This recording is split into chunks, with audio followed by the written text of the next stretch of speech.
welcome to a special edition of the New Breed Wire to Wire Sports Podcast and Sports Empire Network. We have NFL prospect Selah Smith with us, and obviously you got Kent State's own, Cleveland's own College Control. You got Scholastic Shally in the bottom right corner. But Selah Smith, welcome to the show. Thank you for joining us. I know we've had a couple issues linking up. You're down there in Florida working out, getting ready for NFL draft and any other things that you're getting ready for the draft. So welcome to the show. How you feeling? Having me, yeah. We were supposed to get this done a while ago, but I'm glad we finally got the time. Thank you so much for hopping on. We got a ton to go over with you. I'm going to get it started because I've wanted to know this myself. Being in PA, high school football is a ton of fun, right? Like, it's great. It's fun. But being in Texas, we all hear about how intense Texas high school football is. From your words to our listeners, like, how was Friday Night Lights? Man, Friday Night Lights was crazy. It's like the atmosphere is so big. You have everybody, like the whole week leading up to the game, everybody's talking about it. Like, the atmosphere is just totally different. You have the whole city rooting for you. Would you say it's probably like a little bit more intense than some college games that you played in? It is, for sure. That's awesome. I love it. It's intense.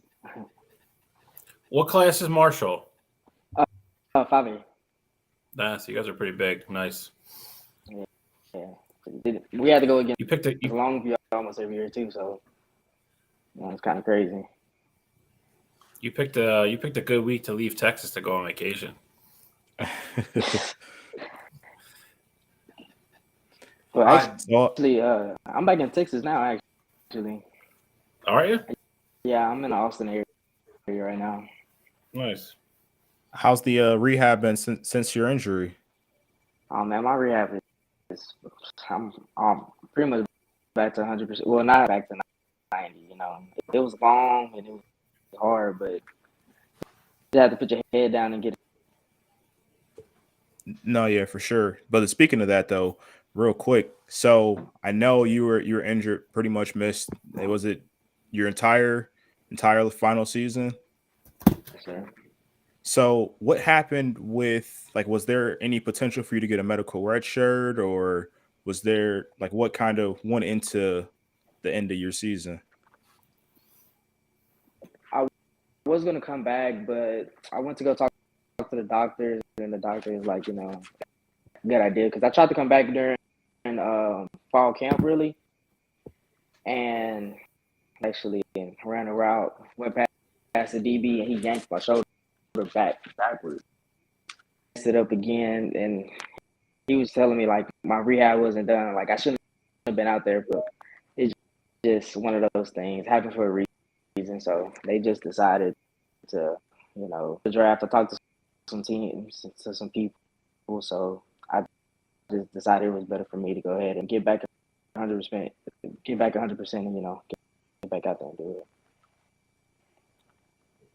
Listen, you got to take care of your body. You got to make sure you're 100% because at the obviously you have a prospect profile and you have an explosiveness to you to be able to be considered to play at the next level, whether that be the NFL, the USFL, the CFL, wherever. But the point being is you got to make sure you're 100% because you don't want to run into that situation and not be ready, not be at the 100% that we've seen you at throughout junior year and your sophomore year. All right. Bill? No, I mean, it's a good point. I mean, anybody, you listen to any professional athlete and, you look at how much money and time they put back into their bodies, during the course of a week, during the course of an off season, it's the most important investment you make as a high end athlete. So, there's always, you have to be as close to 100% as you can be when you're on that field because you're competing against people that, and so I'll tell you this, the higher you go in any kind of athletics, the margins between, being good and great get smaller and smaller. So You got to take care of yourself, man. I mean, you got to take care of your health. You got to take care of your body, and you got to be able to be, it's always the cliche, but your best ability is your availability. So, got to do what you got to do to be ready to suit up and go out and play on Saturdays and Sundays. Yes, sir. You're going to start going through the combine, and you're going to start going through the whole process. What's one area that you've concentrated on since you graduated, trying to improve on the most? My biggest thing. I'm not very flexible, but flexibility plays a lot into speed. So I was staying flexible, making sure no soft tissue injuries, anything like that. Just trying to stay ready for whenever that time comes, or if anything. So that's my biggest thing that I'm focused on right now. So love that. Yeah, Bill. Oh, I was going to say, I mean, you talk a lot about flexibility now, but just seeing like videos of you on the field, you're definitely physical. You might not be flexible, definitely physical receiver. With you being, I'm not calling you small, with you being a smaller receiver, where does that physicality come from? I see you getting after in the run game, and I mean, you take that personal. Like, what would you say to teams that see that on film? I've been called small my whole life, so proving everybody wrong. I like to hit. I mean, especially with my dad. He used to get on me. He's like, you're a smaller receiver, so that's the big thing I worked on. I got in the weight room with him, and if I'm gonna hit something, I'm not scared of that at all. So I think that's a big part of my game too. I blocks, and then as a receiver, blocking for somebody, so your block could be the 75-yard touchdown run. So you just got to go out there and be. Listen, your blocking ability is incredible. That leads perfectly into my next question. I've saw in previous interviews that you've done, because I've followed you. I've researched a lot of things about you. In previous interviews you've done, you said you really love Larry Fitzgerald's game. And like that makes sense for that type of mentality. You said you want your game to be a lot like Deshaun Jackson's in a different interview due to his explosion. And in a different interview, they asked you for your NFL comparable, and you said Julian Edelman. So that's three different types of receivers, and I love like where your mind goes with those. So what do you take from each of their games? What makes you like Edelman? What makes you want to be like Jackson? And why do you look up to a receiver like Fitzgerald? For starters, Edelman, Julian, he's not the biggest, but he's not the fastest, but he can throw blocks. You'll see him run the amazing routes just to get somebody else open, like just selfless. Jackson, everybody knows how quick and explosive he is, and I think that's why I try to model my game. Missed, and I'm trying to take it to the house. And Larry Fitzgerald, like, remember when my dad first got me Madden, and I seen Larry on the cover, like, he catches everything. I like, and all he catches everything, and then he gives you that work ethic as well. He'll go slide outside wherever you need him to be. So I love those three guys. The perfect example of what a receiver should be. All mixed together. I love that answer. I think that we got really a nice taste of Larry Fitzgerald. He played at Pitt before he went to Arizona. And we got a taste of him in just Pitt, because like we're from PA and Charleston from Ohio, so we're very local to where Pitt. And he was incredible in college, and then to watch him take it to the next level in the pros. I think that the number one thing you hear when you hear Larry Fitzgerald is consummate professional, like a person that is just a pro's pro. So the fact that you emulate your game and you look up to someone like that says a lot about your character and what you're trying to be in the next level. So. Yeah, I mean, you want to be a pro's pro. I mean, the other thing you're going to hear a lot about Larry Fitzgerald as well is he's a great teammate. So for me, watching some of the film that I watched of you, and it's funny that you brought up your blocking, and I think this guy fits in the same mold in regards to being a great teammate, a great locker room guy. I watched you block a couple times and do a couple other things. You are very selfless, which is a great thing to have. As a trait as a wide receiver. You remind me of Hines Ward, man. Same kind of little attitude, like loves to block. Like it was known for that. Like it's one of the biggest reasons he got into the Hall of Fame. But you can still do all the other things a wide receiver can as well, and I think that's great. I mean, you line up across from anybody. You see me play with a little bit of a chip on your shoulder, which is awesome to see, especially from somebody you're probably going to project to come out of a slot, something like that, at the next level. But to like you said, watch you not be afraid to mix it up physically and go across the middle, hit a linebacker, block a DN, chip somebody, something like that. I mean, again, I think that's a lot of stuff that a lot of people aren't willing to do or aren't comfortable doing. I think that's going to help you a lot at the next level. So, appreciate it. So, where are you planning to? Like, are you planning on having a pro day or a combine? Like, are you going somewhere to like one last effort to get your numbers out there, or what do you have planned moving forward? I was in contact with some people on Twitter, and they sent me this thing about having a pro day at Houston Baptist. So I might, go out there, do a little pro day or something. I'm just in the works right now, so I can't really give you for sure answer because I'm still trying to figure that out myself. Gotcha. No, yeah, no worries there. I mean, just kind of building off of that. What are obviously, the numbers will speak for themselves once you put it out there. But for teams that maybe they won't see your film or they won't see those numbers, what could they expect to get out of a guy like you, like stuff that they can't see on tape or see based on clock measurements and things like that? Yes, sir. I'm a student of the game, like not only by myself, but I have my dad in there with me, and we'll study it. He's doing this, so you see how he getting on the inside to go outside, like small things like that. I feel like I'm in. I always ask questions, so I'm not scared to do that. All it is taking it, like soaking it in, and actually understanding. I just, no question is a dumb question, so just ask, and then my explosiveness, the one-on-one matchups. I can go get the ball, I can jump. So whatever you need me to do, I'll try my best to get it done. Love it. So I wanted to bring up something I think might have been one of the biggest highlights of your junior year. You won Special Teams Player of the Week, ASC Player of the Week. That was a huge game for you. You had 2 returns, right, for touchdowns? You had 2 returns for touchdowns that game? Can you hear me?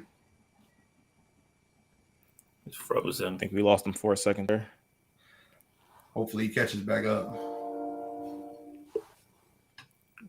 Where was that train at? Whose house is that? That's me. Sounds like you live on the tracks. I do. I'm literally on the tracks. All right, he's back. All right, perfect. Welcome back. There he is. So what I was asking was, you were named A. Can you hear us? Can you hear us? Can you hear anything?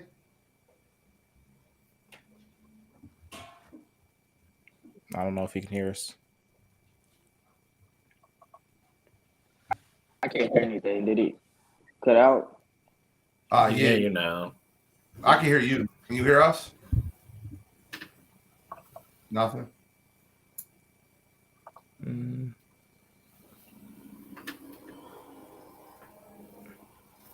All right, can you hear us now?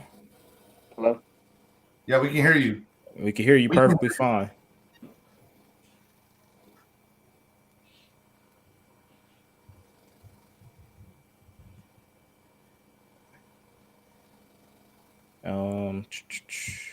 Let's see.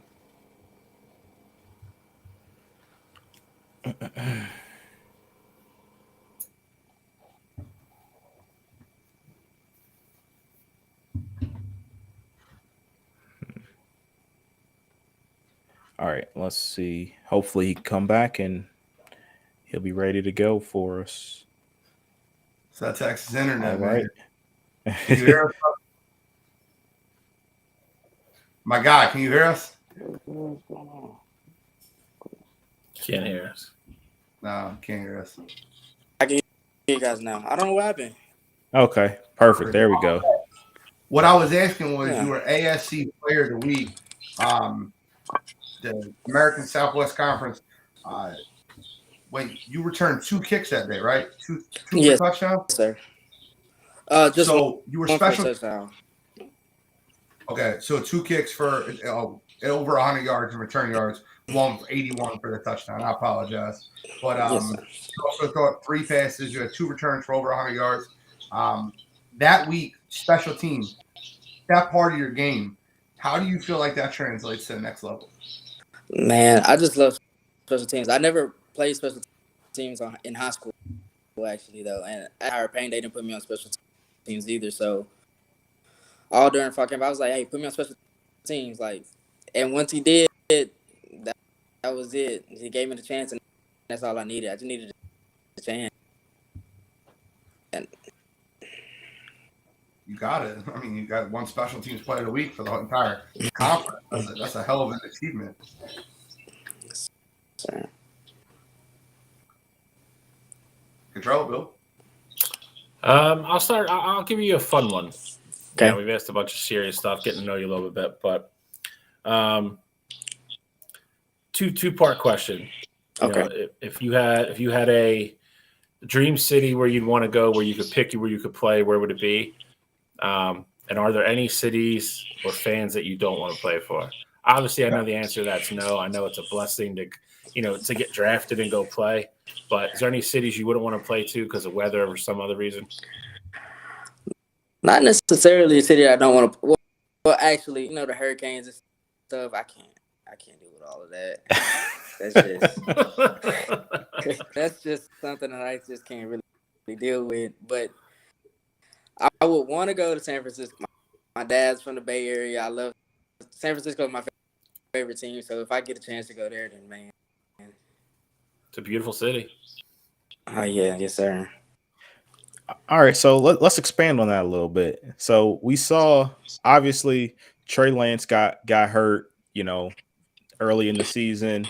Jimmy G comes in, he gets hurt as well. Brock Purdy gets hurt too. Who of those 3, who would you want throwing you the ball? Obviously, I'm sure you take any of them. I know this answer. Brock Purdy. Oh, Brock Purdy. Brock Purdy. Okay. I did not expect that. Yeah, you said it quick too. I like him. Oh yeah, I love him. Like they counted him out, man. He just needed a chance, and you see what he did. I like that. But So you like embracing the underdog role. I love it. Yeah, nothing wrong with it, man. It's funny that you said Brock, because I'll be honest with you, on the show, I was highly critical of Brock coming out of Iowa State. So I would be one of those people that counted him out. And I have full-blown apology on the show after beating Dallas and Seattle, winning 2 playoff games as Mr. Irrelevant. He proved to be anything but irrelevant. My man was Mr. Relevant down the stretch. Yes. It's a shame he got hurt. I think I blame that, and you'll hear that on Wire to Wire tonight after this. I blame a lot of that on Kyle Shanahan and the offensive system, because you can't have a backup tight end blocking Hassan Reddick. That's their fault. Like, that situation is absurd. But Gene's underselling a little bit too. Gene's hate of Brock Purdy single-handedly fueled him to win like 3 of those games. Brock Purdy watched a show and said, "Screw this guy. Watch this." Bro, he was texting me. Man, I bet. Yeah. To expand on that one a little bit, I thought Cottrell was going to steal my question. I was about to get heated on our interview, but if you could pick one quarterback of all time, doesn't matter, live, living, whichever, to throw you the ball for your whole career, who would it be and why?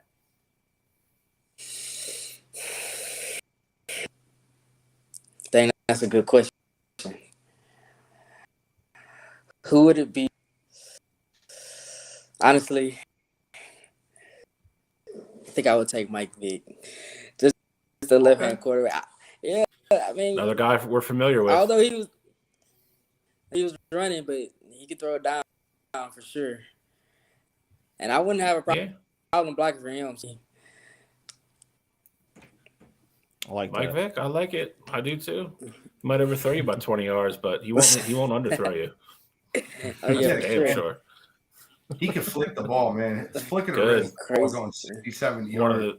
One of the most natural, like strong arm, like arm talent motions. I mean, I think the NFL's ever seen. Like effortless to throw the ball 60 yards, where a lot of guys in the NFL can't even throw it that far. It was crazy. He's a freak athlete, man. I mean, like I said, we had him for a couple of years. It was he's if not anything else, that guy was just the definition of exciting football. I mean, he was just fun to watch. Drive you crazy sometimes, but he was fun to watch. Heck yeah.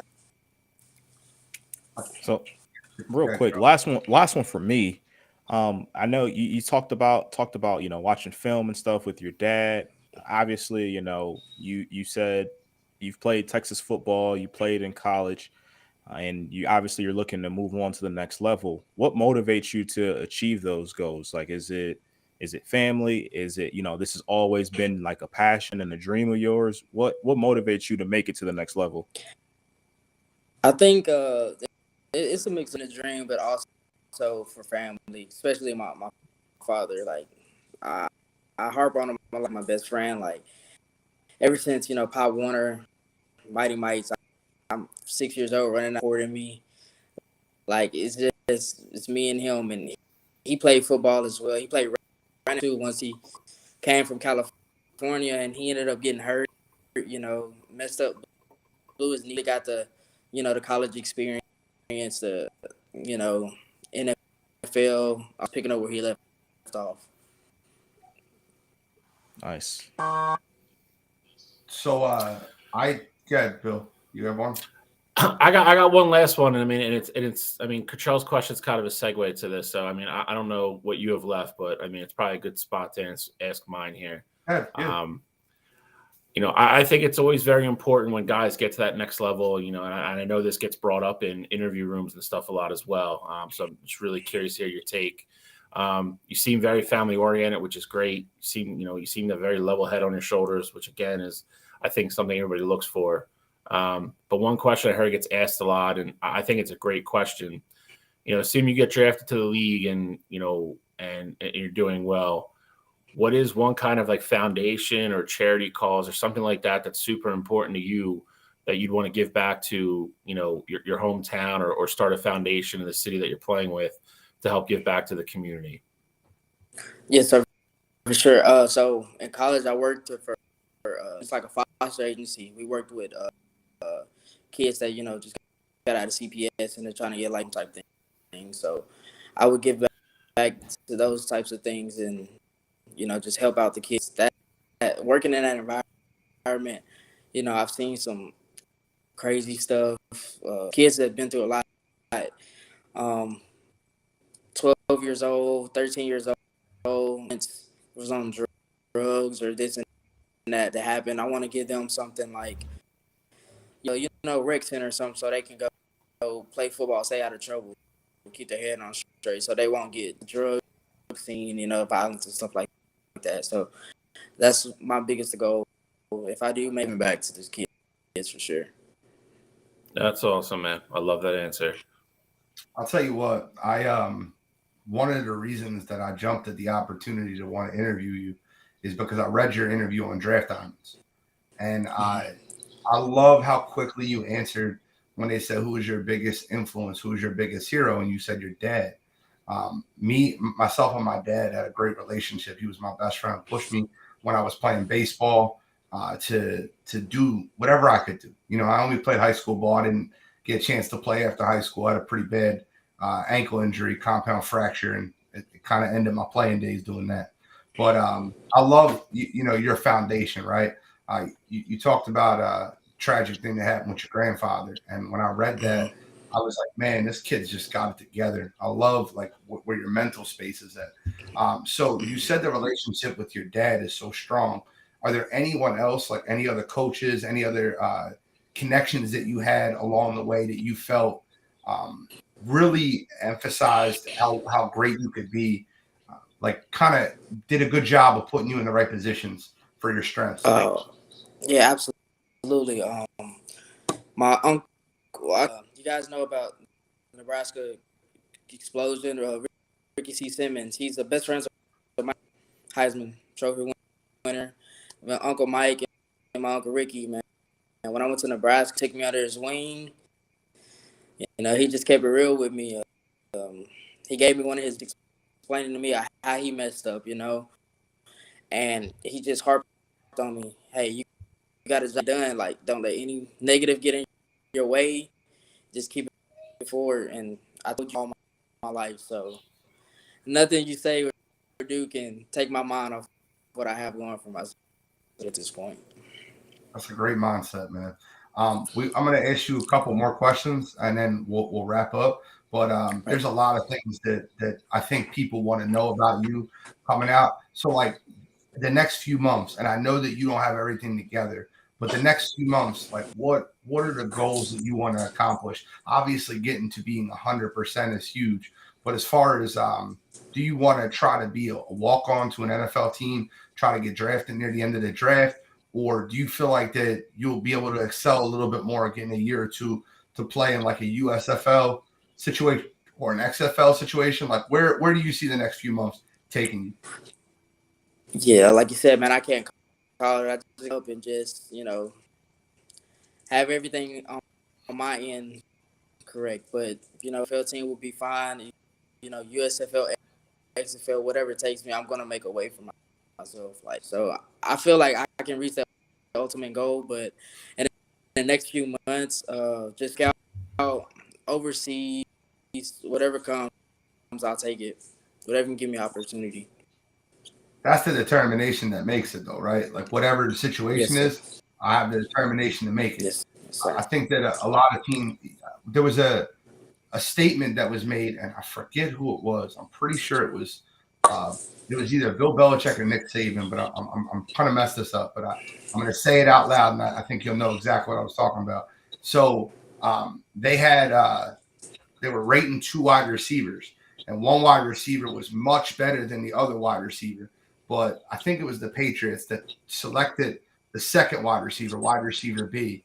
And then they were asked why, and they said, well, wide receiver A is the better wide receiver, and he can go out on a Saturday night and he can party, he can drink, he can do whatever. But wide receiver A takes 6 or 7 guys with him. Wide receiver B is studying the playbook and got better and had determination to get better each and every day. That's why we went with wide receiver B. And it sounds to me like you would lean on that wide receiver B. Great teammate, work hard, do the right things on Monday through Saturday to get yourself to prepare for Sunday. What's your favorite thing about preparation?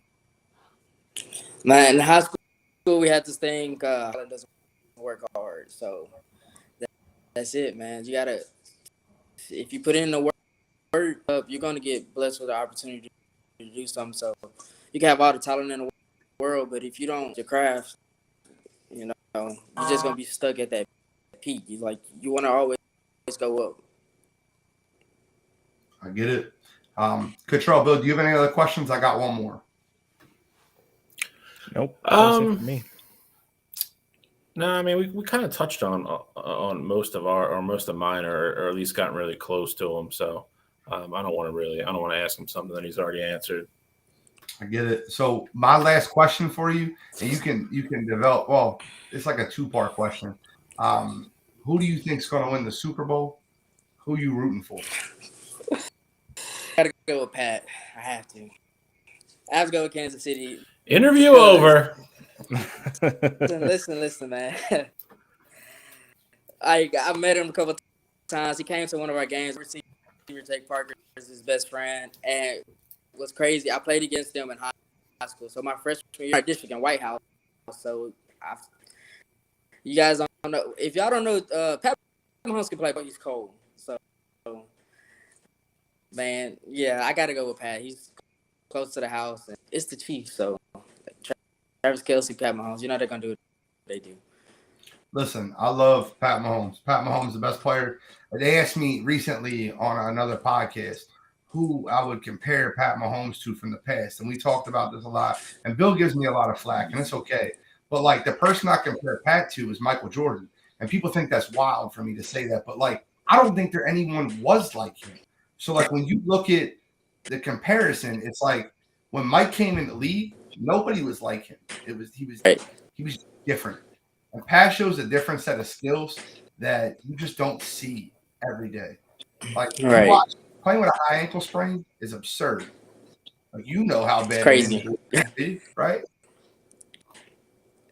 And to have that 15-yard run with the penalty at the end of it to put his team in field goal position at the end of the game on a high ankle sprain is just something special. That is. But with that being said, football is a team sport. And the Philadelphia Eagles control the trenches, offensive and defensive lines. So I think that the Eagles will have something to say about it. I'm from Philadelphia, so is Bill.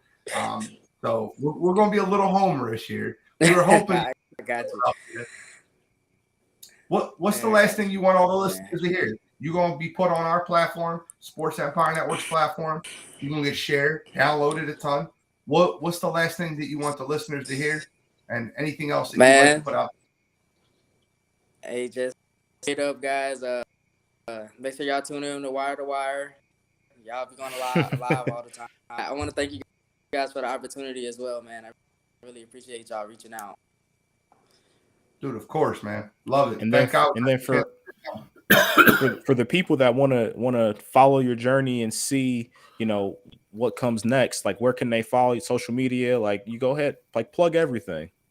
Man, I'm really just on Facebook and Instagram. Can I just send y'all my Instagram or something? I can't really say. I don't really remember the whole name. I'm not even. We'll make sure. I know you're on Twitter. I follow your Twitter. Yeah. I'm on Twitter too, but I'm not anymore. But I might post a little something every now and then. So. Yeah, you can send me your stuff. We'll put it on the page. But for anybody that's following, I believe your Instagram is the same as your Twitter. I think it's Selah_Smith1. Am I right? No. My Instagram is __S.Smith_. It's a lot of underscores. But yeah, all right. Send it over. Send it to us. We'll put it on the page. That works. Man is a fan of the underscore. Sure. That's just good. Heck yeah. Love it. Well, thank you so much for coming on the show. And we can't wait to put this out. It'll be out, obviously, when you see this, it'll be out Sunday afternoon, right during the Senior Bowl. We really want to kind of highlight Selah Smith's journey and everything that you're doing. We wish you best of luck. And by the way, if you ever make it big, I'm keeping your cell phone number, so you better change it or I'm going to blow you up. I got you, man. It's gonna stay the same. It's gonna stay the same. All right, thank you, man. I appreciate it, man. All right, appreciate it a lot. Take care. Good luck, bud. All right, thanks, guys.